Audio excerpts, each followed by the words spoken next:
Hi, welcome to Healthy Lifestyle with Eraldo, a show dedicated to helping you live a longer and healthier life while giving you the inside scoop on all of the latest fitness, health, and lifestyle trends.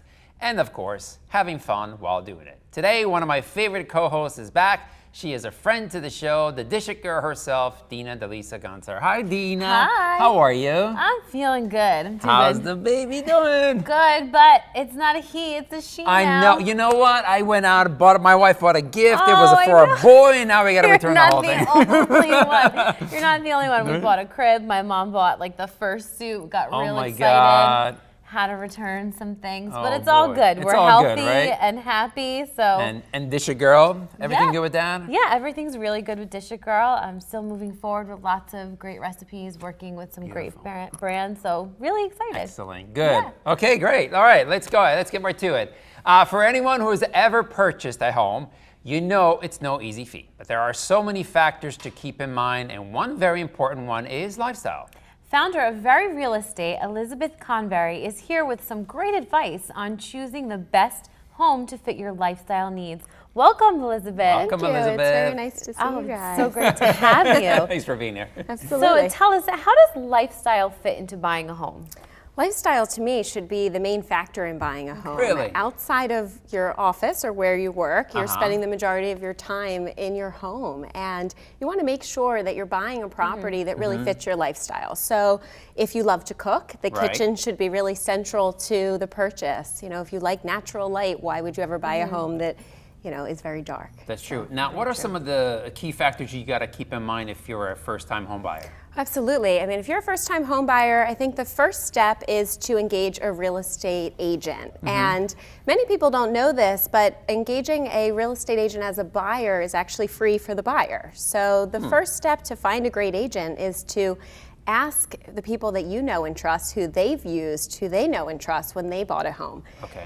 After that, really leverage the relationship that you have with your real estate agent. Let them be the ones to help you find a mortgage lender. Most people are buying with a mortgage. Right. And so that way you understand exactly how much money you can afford when you're purchasing a house. And then the final step is really to understand how your lifestyle impacts your home. So Right. create a list of your must-haves and your like-to-haves and be able to communicate that throughout the search. So what do you think is the most lifestyle-driven choice that influenced selecting a home for a client?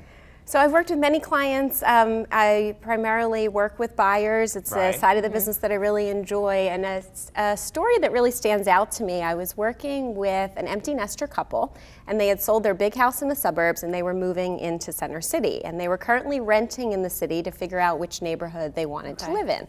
And I sat down with the wife and I said, tell me a little bit about yourself. Tell me what you do in your home. Is there any kind of pieces of furniture that are important to you, et cetera, et cetera? And she Right. said, Wow. Elizabeth, I will give up everything to move into the city. I'm downsizing my life. Wow. However, I will not give up my baby grand piano. Because Oh my God! it's a big I item. love Exactly. it. I'm a piano And player, so I because love to that. her, Yes. you know, playing music in her home was really a lifestyle choice that was terribly important to her. So I work primarily in Center City, so you can imagine the challenges of purchasing a home that was both wide enough and deep enough to fit a baby grand piano. And And they have to bring it to the front of the building, right, or Yeah. something? I learned quite a few things about this, Eraldo. Apparently, they just take the legs off, turn it on its side, And they carry it upstairs. bring it into the Oh home. my God! Yeah, That's so gotta be Like you're a real estate backbreaking. counselor. Yes, there. absolutely.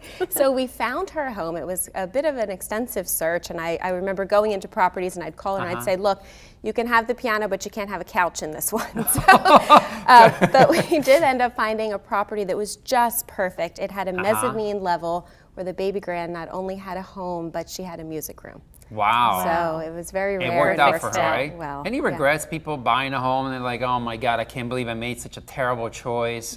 I'm sure you've heard. Yes, I have. I have actually. So I've met some friends who have relocated to an area and Right. they bought before they really knew the area.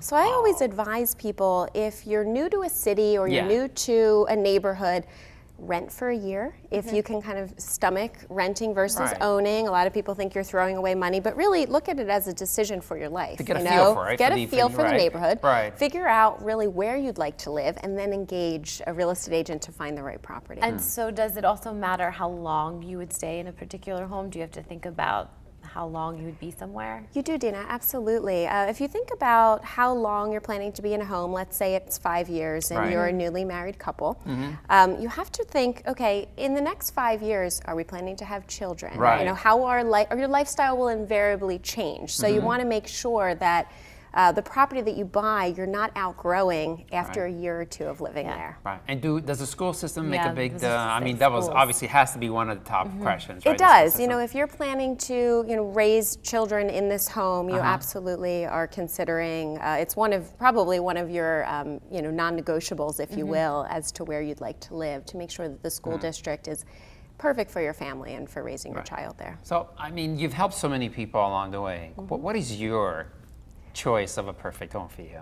Eraldo, I'd like to think that I'm not picky, but I'd probably be Picky? lying Why to you. not? We have to be picky. I mean, when it comes to a home, you got to be picky, right? Absolutely. So for me, it's really important. My lifestyle, I love to entertain in my home. So it's important for me that I have a home that has an open concept, where I Right. can have a dining room table, I can host parties for 6 to 12 people, Yes. depending on the holidays or what you're doing. Yeah. And I got you have the there. privilege of walking to work. So I'm always thinking, well, where close to the office might I want to live? So those are decisions that are kind of driving my decision if I were Wow, to purchase that's a home. great. That's great advice, Yeah, Elizabeth. Thank you so Thank much for you. being on the show. I think our audience got a good idea of what to do Thank for a you home. for having me. All right, great. Okay, guys, still to come, a heartbreak story with a happy ending.